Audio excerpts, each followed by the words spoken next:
velkommen til Norgeshistoriens mest spektakulære TV-konkurranse, Ylvis møter veggen.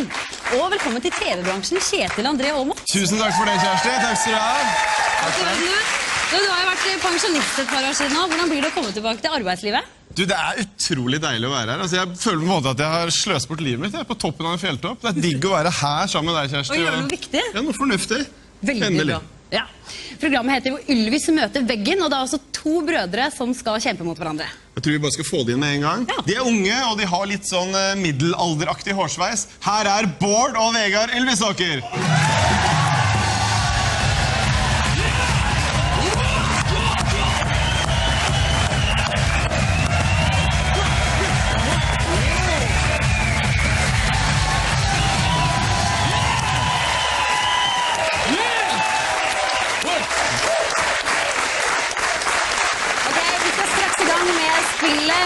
Reglene er veldig enkle. Mot deltakeren så kommer det en vegg med et hull i, og han eller hun må forme kroppen som hullet for å komme seg gjennom. Klarer deltakeren dette, blir det poeng til laget. Og hvis ikke, ja, da blir det en tur i bassenget. Ja. Hvordan blir det å konkurrere mot brorsan her? Du, det blir fint. Jeg håper det ikke blir alt for ydmykende for han. Nei, men altså, jeg tror det er ikke det at jeg er sånn typisk sånn vinnerkis da, men Vegard er veldig taper. Hva har du til å si det? Taper, det er liksom... Altså, du vet at Bård, han reiser jo i Tusenfryd, og så begynner han å grine når han tar denne marihønebanen. Så jeg vet ikke, hvis det er å være en vinner, så for all del. Det er 2 år siden.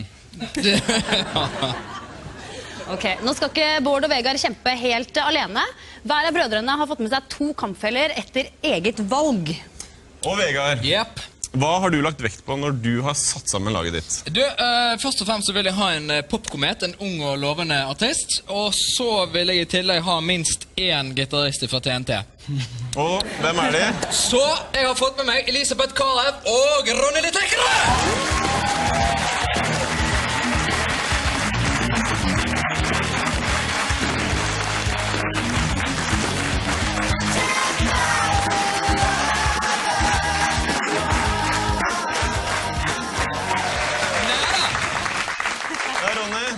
Hva tror du gutta i TNT sier når de ser her, den sølvtrikonen der? Altså, nå har jeg vært et homo-ikon lenge, men hva skal jeg si, altså, det er jo, hvor mer transe får du egentlig blitt? Nei. Elisabeth, du kommer jo fra en ganske sporty familie. Har du fått noen råd fra storebror? I forhold til det her? Ja, i forhold til å konkurrere og... Jeg har ikke sagt til han at jeg skal være med en gang. Du har ikke sagt at du skal krølle deg sammen som en ball eller et eller annet? Nei. Har du laget noe kamprop? Vi er de blå, de mørke små, og Ronny er her også. Og hår.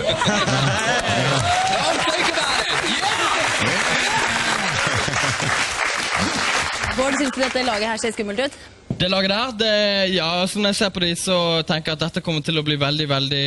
Nå tror du at jeg skal si vanskelig, men jeg skal si lett! Ja. Jeg har jo med meg, jeg har fått høre i ettertid at jeg har plukket ut verdens beste lag. Jaså. Så det er rett og slett kameratgjengen, Daniel Frank og Sputnik!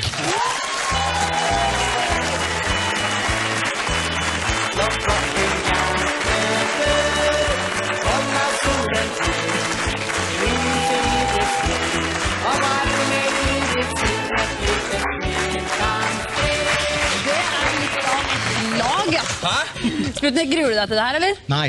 Nei. Du har vel gjort mye verre ting enn å bade i et basseng i løpet av 50 år som danseband. Jeg har bodd på Sjøtisten og gått rett gjennom isen mange ganger. Har du noe sånn plan om en sånn gjensidig arbeid mellom disse to, og de utfyller hverandre på noen måte, eller hva? Har du noe tenkt? Jeg hadde en god plan når jeg valgte det. Jeg tenkte jeg må ha med meg en trailersjåfør og en litt sånn sportslig kar, men akkurat nå når jeg står og ser på det, så må jeg innom at jeg har glemt litt hva den planen var. Men det er personlig valg fra din side? Ja, er du gal?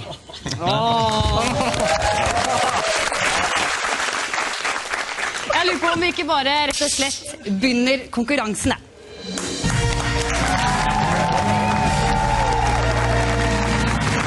I singelrunden skal en utvalgt spiller forsvare lagets ære foran veggen som kommer her. Klarer han eller hun det, får laget 10 poeng. Hvem er det du har tenkt å sende ut som fusemann fra Rødt lag? Fusemannen vår, det blir vel Mr. Daniel Frank, sportsman, athlete. Kom igjen!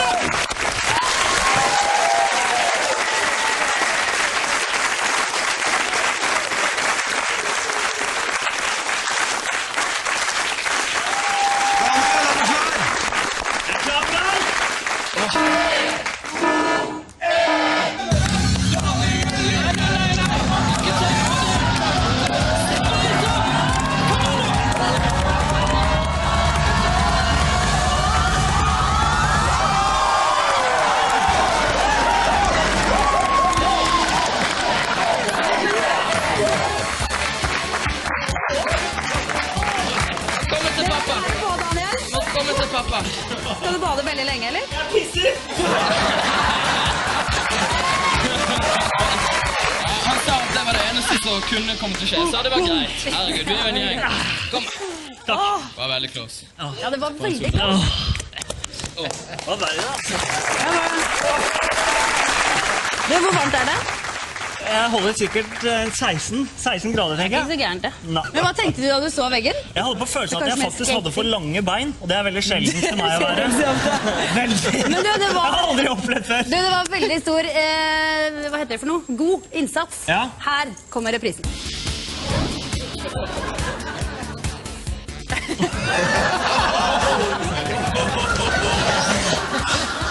Oi! Jeg trodde jeg hadde det. Det trodde jeg jo veldig lenge. Fantastisk innsats. Ok, takk. Men du vet det at det blir dessverre 0 poeng til rødt lag. Beklager, altså. Vegard, hvem er det du har plukket ut for å representere blått laget? Ikke det at jeg håper at noen skal gå i vannet, men Ronny har klaget nå i allerede en halvtime over at han er varm. Så det vet ikke jeg. Det er vel bare for det overstått. Ronny, kan du komme hit litt? Skal vi ta en liten pep-talk, kanskje? Ja. Altså, det kan bli farlig dette her. Jeg lurer på om du kanskje har lyst til å si noen siste ord? Kanskje en hilsen hjem til familien eller noe sånt? Er det... Vil gjerne si kjære Rannveig, takk for de årene vi fikk i sammen, og du har vært en kjempesnill mor. Lykke til, Ronny. Det er bare å gå på play area. Er du klar, Ronny? Jeg er klar. Go for it!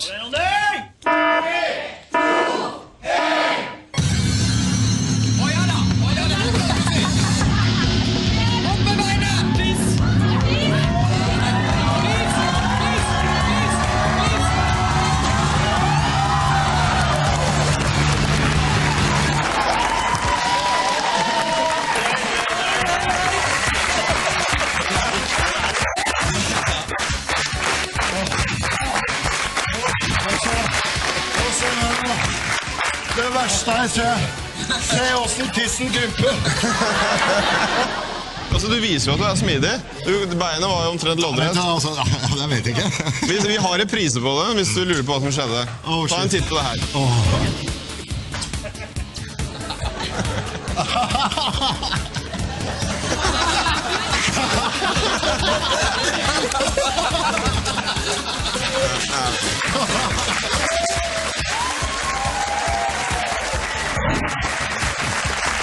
Er det den?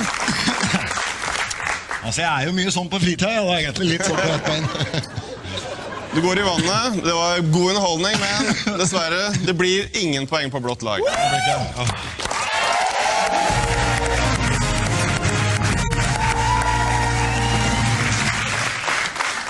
I dobbeltrunden skal lagene stille med 2 deltakere på 1 vegg. Klarer de veggen, så får de 20 poeng. Ja, Bård, hvem representerer rød laget i denne runden her? Legg merke til Daniel nå, konkurranseinstinktet bare begynner å vokse. Han gjør seg klar. Michelin-mannen. Det er bra å ha med seg en sånn der konkurransemann. Ja visst, han har jo gjort det kjempegodt hittil.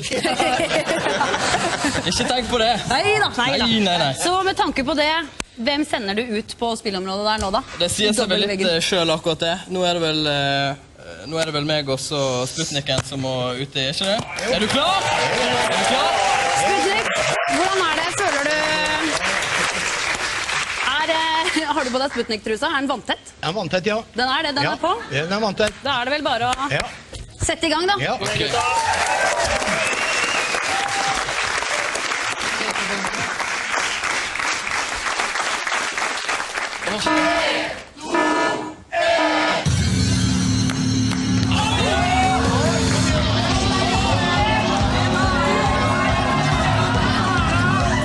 det der går ikke.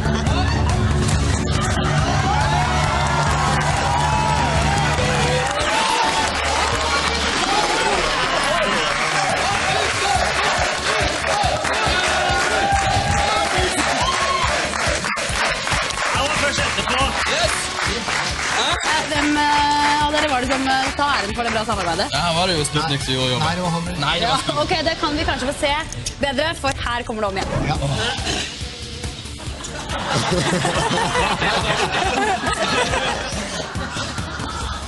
Nei, det er jo gull!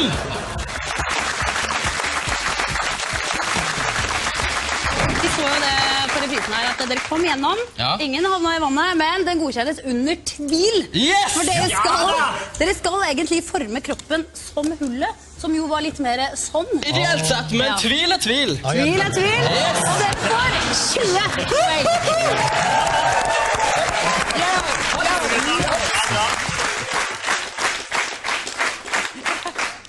Ok, Vegard.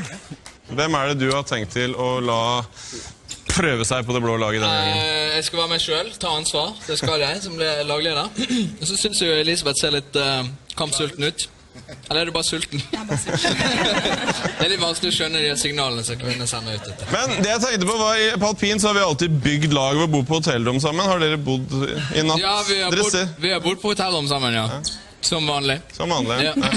Jeg ligger alltid på hotellrom med gjestene mine.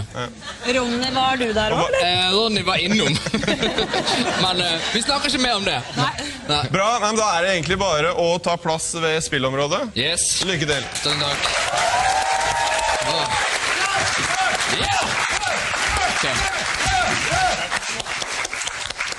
Ok, følg godt med dere to, for nå kommer veggen.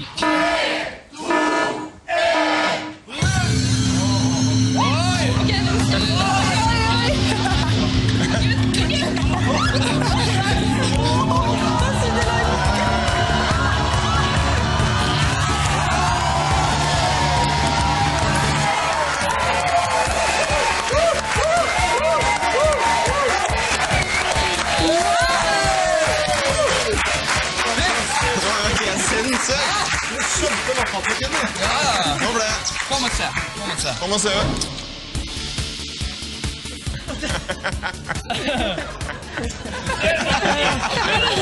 Du ser veldig overrasket ut, Rane. Det betyr faktisk at blått lag får 20 poeng, dere.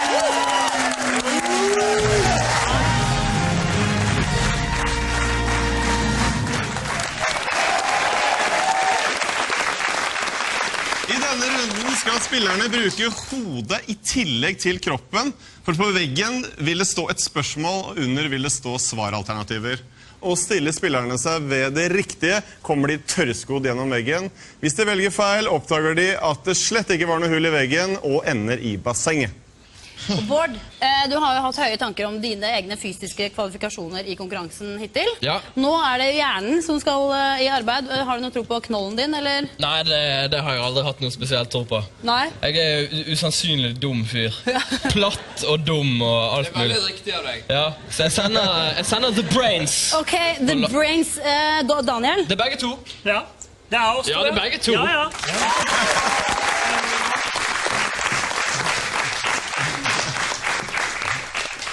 Sputnik og Daniel, er dere klare? Vi er klare. er bra. Er det hull i veggen? Det får vi se på. Ja, det må vi se.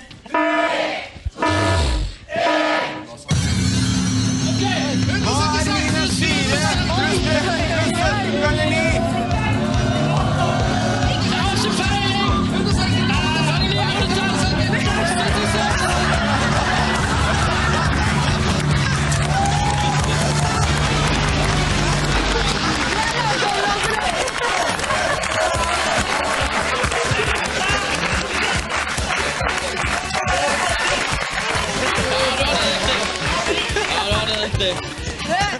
Hvorfor bøyde Hva?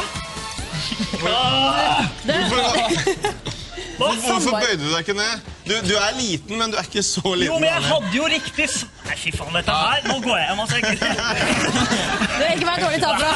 Men Bård, altså, det var dårlig coaching. Ja, elendig. Jeg skjønte ingen. Jeg er Jo, så men dårlig i jeg matte. står og regner for harde livet, og jeg valgte riktig. Ja, men var det flaks, eller klarte du å regne ut det? Nei, jeg klarte å regne det Men ut. det du ikke klarte, Daniel, du klarte i hvert fall ikke å samarbeide. Dere skulle gjennom samme hull. Han prøvde å løpe. Vi Som ingenting. ser om det går bedre denne gangen her. Her kommer det til å Se her. Her er det prisen på den. Hva skjedde med samarbeidet?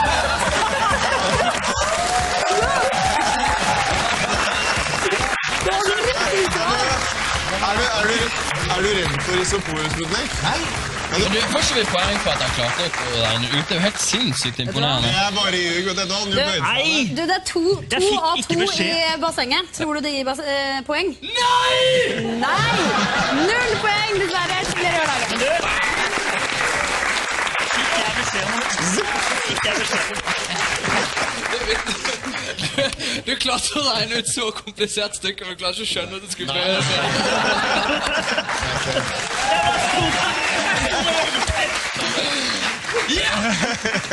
Det var veldig gøy, da. Ok, stillingen er uavgjort fortsatt. 20 poeng til hver av lagene. Og Vegard, nå er jeg veldig spent på hva du skal gjøre med denne quizveggen. Ja, dette blir vanskelig å slå.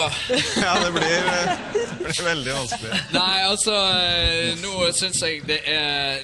Nå vil jeg bare stå her, slappe godt av, se mine to meddeltagere bryne seg. Og det er ikke fordi jeg tror de er så veldig intelligente, for det er egentlig jeg som skal stå her og mate dem med god informasjon. De skal bare ut og gjøre jobben.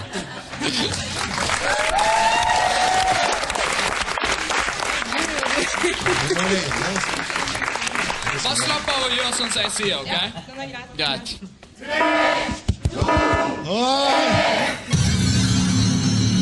Hvor mange seksualpartnere har Vegard i yrkesdager hatt?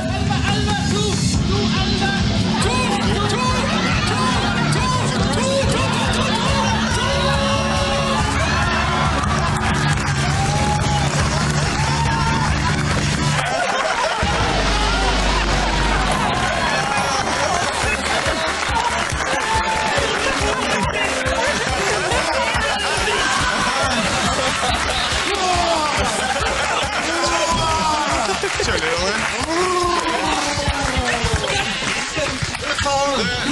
Ok, to ting.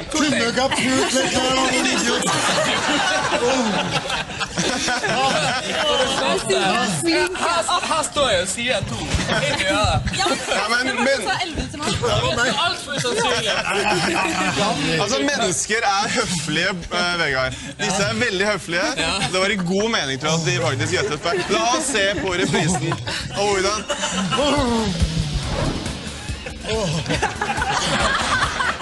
Jeg satt så kjedelig.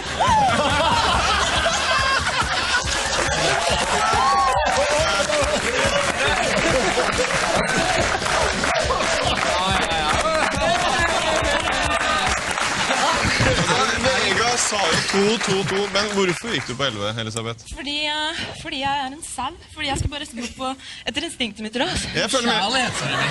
Ja, se på det. Han er jo, altså, vi er jo idioter. Se upurten ser ut, da. Har du noe Si noe til de to. De to? Jeg synes kjærlighet er det viktigste. Men, Vegard, kjærlighet er viktig, men blir det noe poeng av kjærlighet? Det blir det ikke. 0 poeng til blått lag.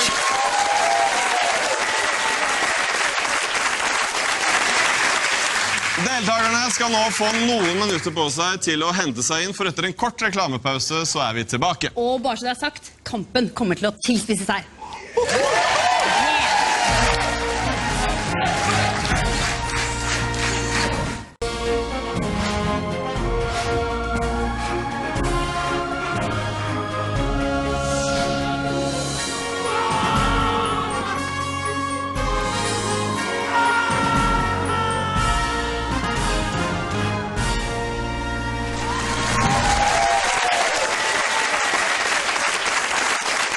Velkommen tilbake til Norges mest elville TV-konkurranse, Ylvis møter veggen.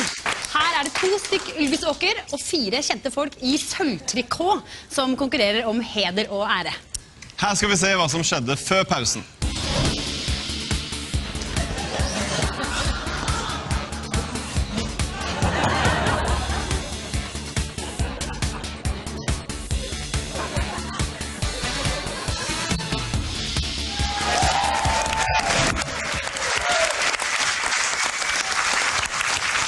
Stillingen er uavgjort 2020, men her er ingenting avgjort, for nå går konkurransen inn i en ny og enda mer krevende fase.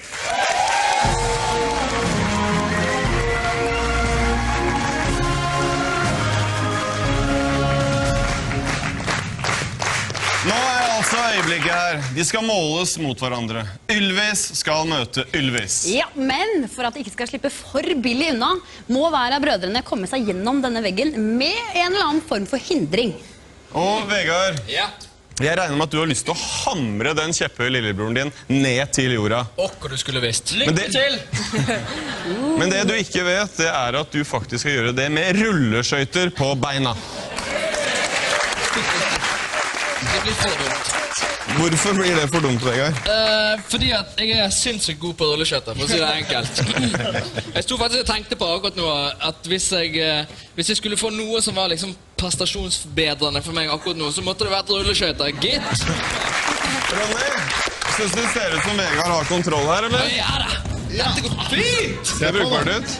Jeg ser jo at man har stått på rulleskøyter Her er før. jorda. Jeg har stått på skøyter før. Ja, så Nå fullt sa kan du du da. ha. Så der tror jeg det er Langnes, ja. Dette går fint. Det er bra, Vegard. Er du klar? Som et egg.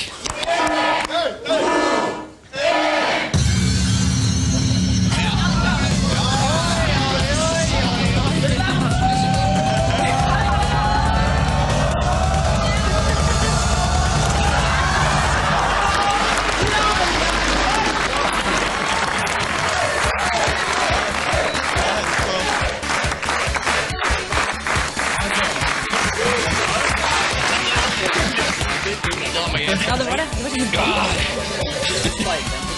Yes. Ja, Vegard. Spørsmål? Har du lyst til å si noe før vi ser på reprisen? Nei, egentlig ikke. Jeg gleder meg ikke, men vi må vel det. Sånn. Se her nå. Se her, ja.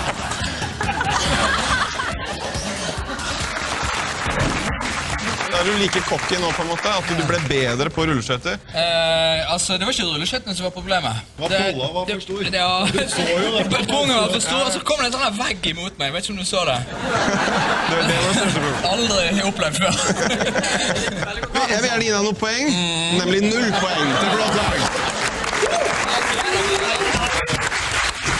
Nå er det fortsatt 2020 da, men nå er det du. Altså, det skal i ilden, eller Ja. vannet eventuelt. Vannet, ja. Men det skal jo ikke være så lett for deg heller. Skal vi si at vi ikke har noe... Ikke så lett. Ikke så lett. Ikke så lett som for Vegard. Du skal gjennom veggen med disse brillene. Skibrillene. Er det dine, Daniel? Nei. Nei, du har ikke sett det før. Du pleier kanskje Det ikke å ha... er typisk snowboardbriller. Spiller ikke noen rolle om du kan se gjennom dem. De er alltid litt på hæla. Ikke for å være kjip, men det er et eller annet galt med dem, for det går ikke an å se igjennom. Ikke Sier du det det? hele Kan jeg få noen nye? Ser du noe? Hvor mange fingre holder jeg opp nå? Det får være opp til deg. Ok, så meningen er da at Sputnik og Daniel skal være øynene dine og fortelle deg hvordan hullet ser ut. Jeg har alltid hatt lyst til at Sputnik skal Nå går det fortelle ned. meg hvordan hullet ser ut. Ikke noe sånt tull ute på scenen. Nei, ikke noe til dette bassenget. Det her er jo... Ok, følger alle med? Ja. Er alle skjerpa? Litt der, ja. Sånn.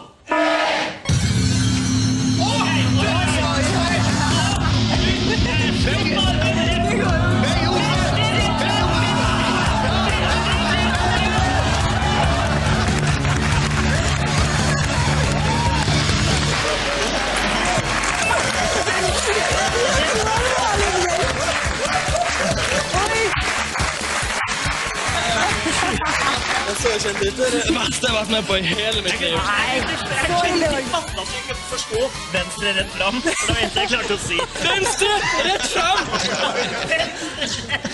Men til slutt så sånn som du bare kapitulerte. Nå skal du få se det om igjen du også. Åh, for en elendig følelse.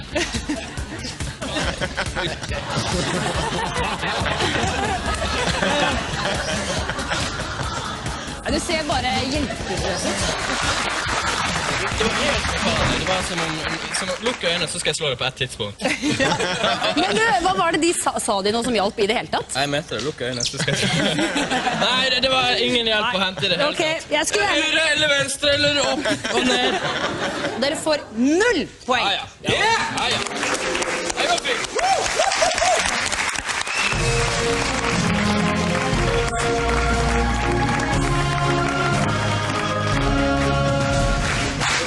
I denne runden skal hvert lagene få med seg en joker på laget. Vegard og Bård, de skal plukke ut en deltaker fra hvert lag som skal pares med den mystiske gjesten. Ikke pares, mer sånn samarbeide, tenker jeg det blir bedre. Først vi parer. Gjerne for meg. Og reglene ikke noe annerledes enn ellers. Kommer de seg gjennom hullet sammen med jokeren, så får de 25 poeng, eller så møter de veggen og får et nytt iskaldt bad. Nettopp. Og Bård, hvem det som skal representere ditt lag og møte mystisk gjest? Her tenker jeg at det viktig. Her kommer det et nytt ukjent menneske, og da tenker jeg en trailersjåfør, vant til å ta opp haiker, snakke lett med fremmede. Det tror jeg Knuten god på. Det tror jeg også. Ja, Yes, jeg sender Knut. Ok, greit. Da det på tide å få inn jokeren. Han den eneste nordmannen som har spilt i NBA, og med sine 2.07 på strømpelessen, så han klar for å ta det røde laget til nye høyder. Her Torgeir Bryn.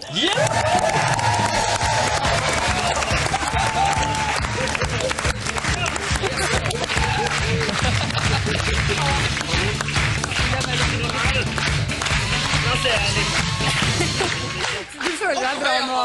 Føler du deg bra, Daniel? Det plass under armhulen. Jeg har alltid vært svak for menn med skostørrelse 50. Ja. Torgeir, hvilken størrelse bruker du egentlig i sko? 50. Du skal jo på lag med Sputnik nå, Torgeir. Ja, maskin. Det han høyeste mannen du har sett?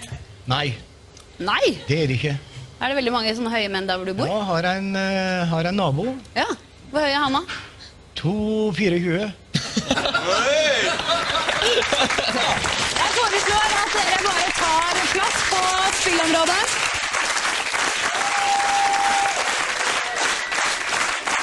Kommer det plass til 2 stykker, eller bare plass til 1? Ja, det vet vi ikke. Det får du se. Det får vi se. Snu til, kom igjen. Lykke til, Sputnik og Torgeir. Takk for det. 2, 1. Kom igjen! Yes!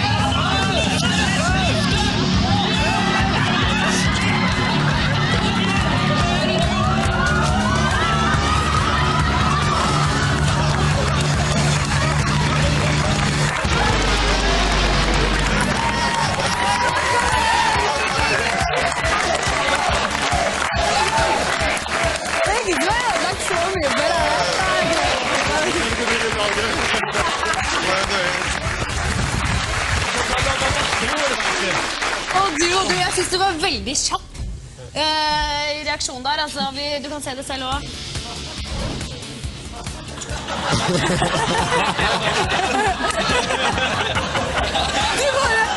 Du bare prøver å tvinge Sputnik gjennom.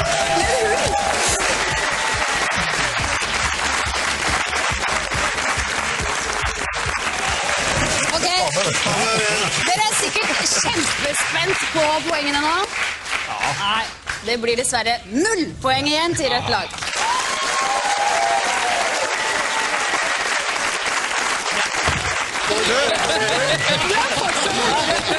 Nei, faktisk så sto jeg på en sånn under klassebildet. Men er ikke han fremdeles høyere? Torgeir, jeg beklager du får ikke lov til å være med. Tusen takk for innsatsen. Faktisk.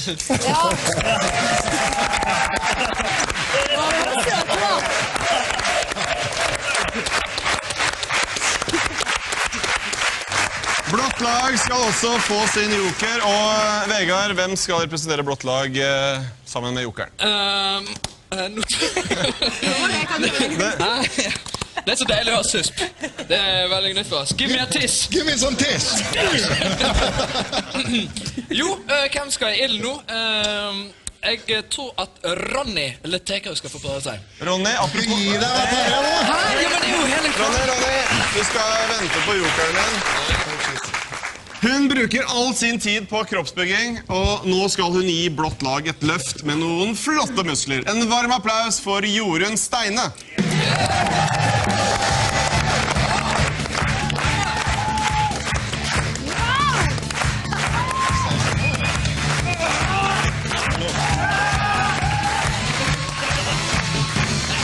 Jorunn, jeg er litt usikker på hvem som har størst biceps av dere nå. Jeg kunne vært med at dere målte litt. Jeg er ikke så usikker. Lykke til, Jorunn og Ronny. Gå ned til spillområdet. skal løfte med, da, eller? Nei, vi må bare prøve å komme oss inn i hølet sammen. Jeg finner hølet, bare løfte meg opp. Jeg kan ikke løfte det, så ingen løfter meg.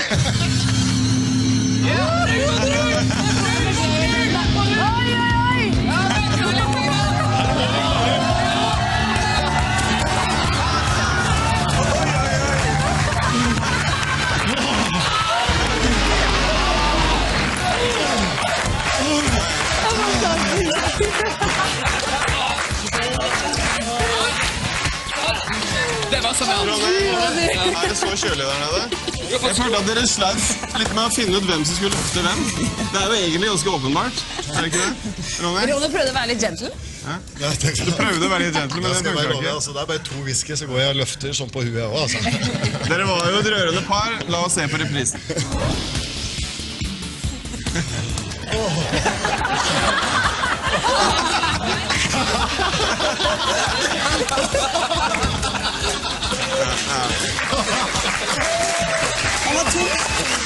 Ronny, du har I hvert fall badet alene med en kvinnelig bodybuilder. Det da I hvert fall noe. Ja, veldig bra. Jorunn, tusen takk for at du var med oss. Takk.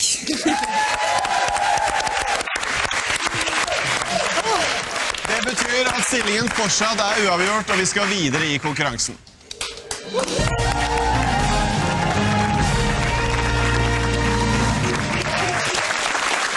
I trippelrunden det samarbeid som gjelder, for nå skal hele laget gjennom hullet eller hullene I veggen samtidig.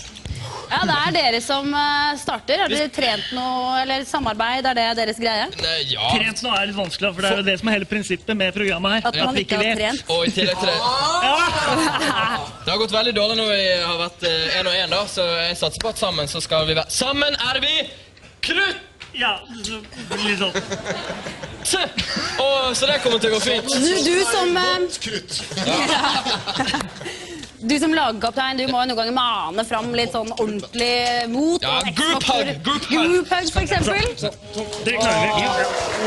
Det jo søte også, da. Det ganske vanskelig å klemme med de hjelmene her. Ja, det var jo, jeg kjenner.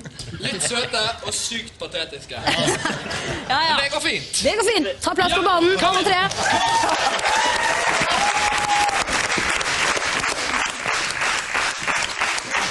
Rødt lag, dere klare? Ja! Nei,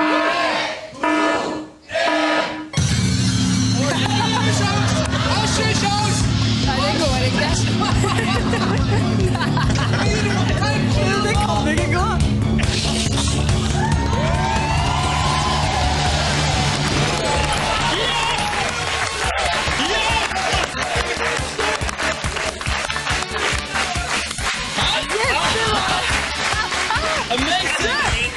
Det hullet der, det så ikke ut som du skulle komme gjennom det hele tatt. Men likevel, på en fantastisk måte, så klarte jeg. Jeg visste ikke at du var så tynn. Her kommer det I reprise. Se det lille hullet. Se guttene. Sputnik kunne tatt med seg hele Thailand. Det var ikke noe sak for deg det der, Sputnik. Vi tar en applaus for det røde laget som har fått 30 poeng!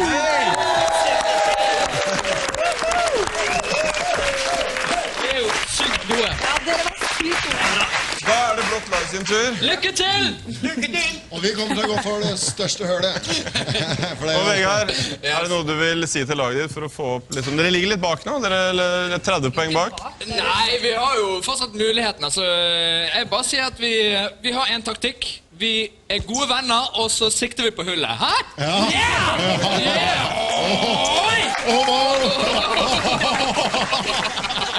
Det bra, det egentlig bare å gå ned til spillområdet. Ok.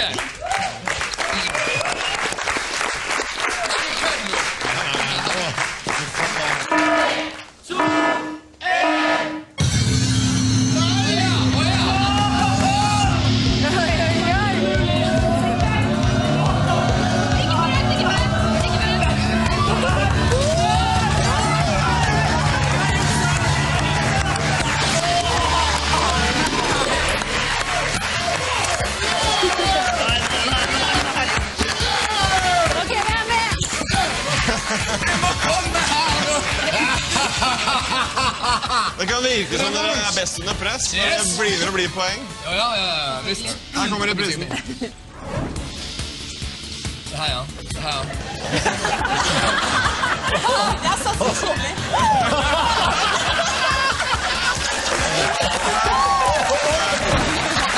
Det gikk jo veldig bra dette her, men dette her, Kjetil, hva...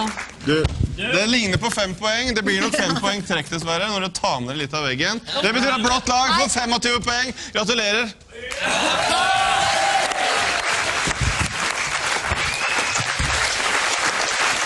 I søren er det veldig jevnt her. Nå har det plutselig blitt 45 til det blå og 50 til det røde. Og dere har muligheten da til å hente inn 30 nye. Jeg ser meg allerede leder!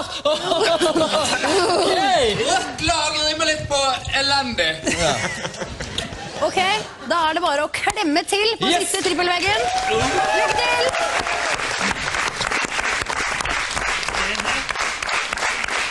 Dette her? Ja. Ok. Kjenn du på presset nå? Går det bra? Er Dette dere går klare? kjempefint. Og vi kommer til å klare det, sant? Ok! Selvfølgelig. Seff. Det går fint. Ja, han kommer!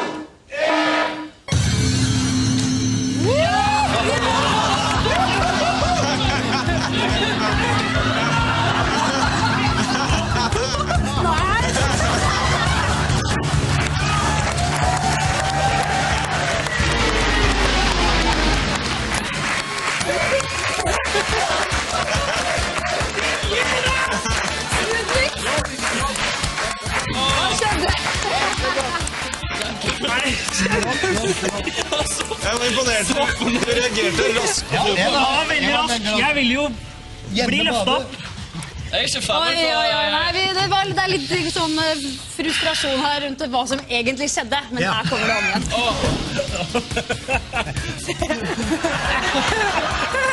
Ludvig! Du bare ferger den. Det var veldig bra. Det var veldig bra, du da. Du kunne jo holdt igjen Sputnik og løftet opp han. Du skulle absolutt bli løftet på en gullstol, Daniel. Det var minst, det var lettest. Jeg får akkurat inn på øret at han har skiftet navn til Knut Judas. Så gøy på han. Og vet du hva Knut Judas klarte? Nei! Han ga dere 5 minuspoeng!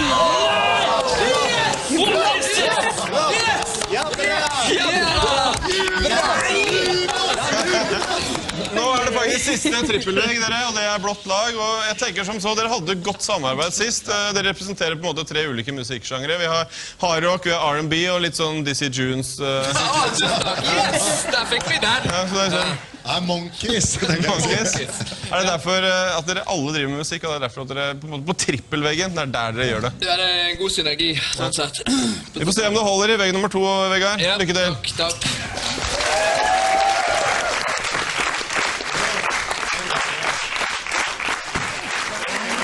Ok, blått lag. Det står om 30 poeng, og det er 45-45. Bare husk på det. Det er viktig. Ok? Consider it 75. Er dere klare, blått lag? Yep.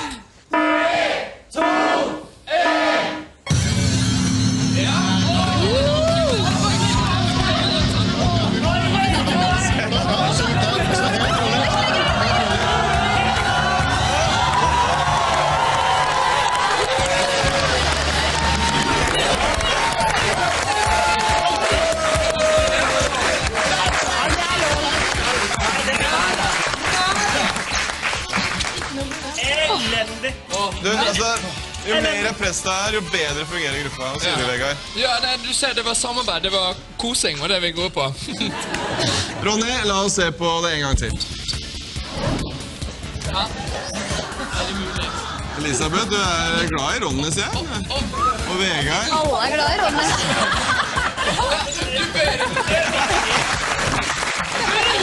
Du ser veldig overrasket ut, Ronny, at du kom gjennom. Det er vel egentlig første veggen at du kommer gjennom, skal jeg tro. Endelig, når det gjelder som mest, så trår du til. Er det typisk TNT, gutta? Dere trår til når det er liksom viktigst. Vi gjør jo det. Du vet jo det, du som er sportsmenneske. Det er jo viktig når du står og skal yte på toppen. Men det betyr i hvert fall at blått lag har fått 30 poeng. Gratulerer!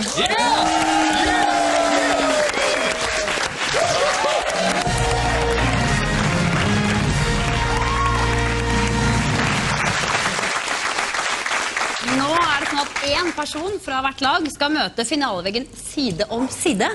Den av dem som kommer gjennom får 50 poeng, og den som ikke kommer gjennom mister 50 poeng. Så nå skal konkurransen avgjøres. Og Bård, hvem stiller fra rødt lag? Altså, ikke et vondt ord om Daniel Frank og Judas, men jeg tror pappa må ta dette selv. Ja. Ja, og blått lag, jeg regner med at kanskje ikke du noe dårligere, Vegard? Nei, men altså, jeg tenker litt sånn at hvis man ikke klarer det, så er det litt dumt at en person som vi kanskje ikke kjenner så godt, altså de utenfor blir stående med all skammen, så den tar jeg på meg. Men, på den annen side, hvis jeg klarer det, så tar jeg all æren selv også. Det er det som er vinn-vinn-situasjon. Se på banen. Følg med nå, for nå kommer veggen!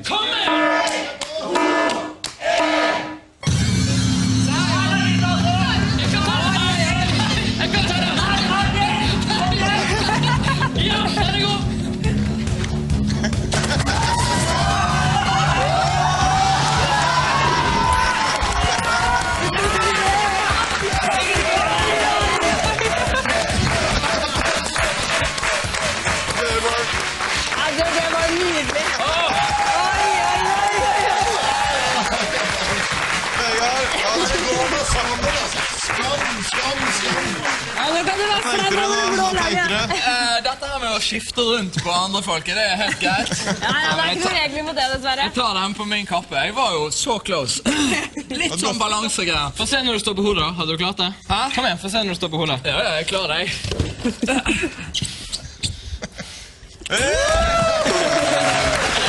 Her kommer det i reprisen.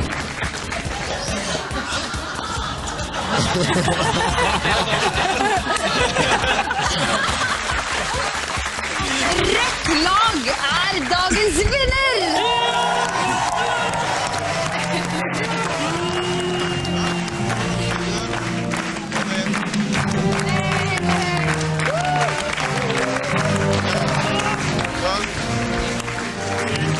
Gratulerer, Sputnik. Gratulerer. Gullmedalje. Daniel har vant til slutt.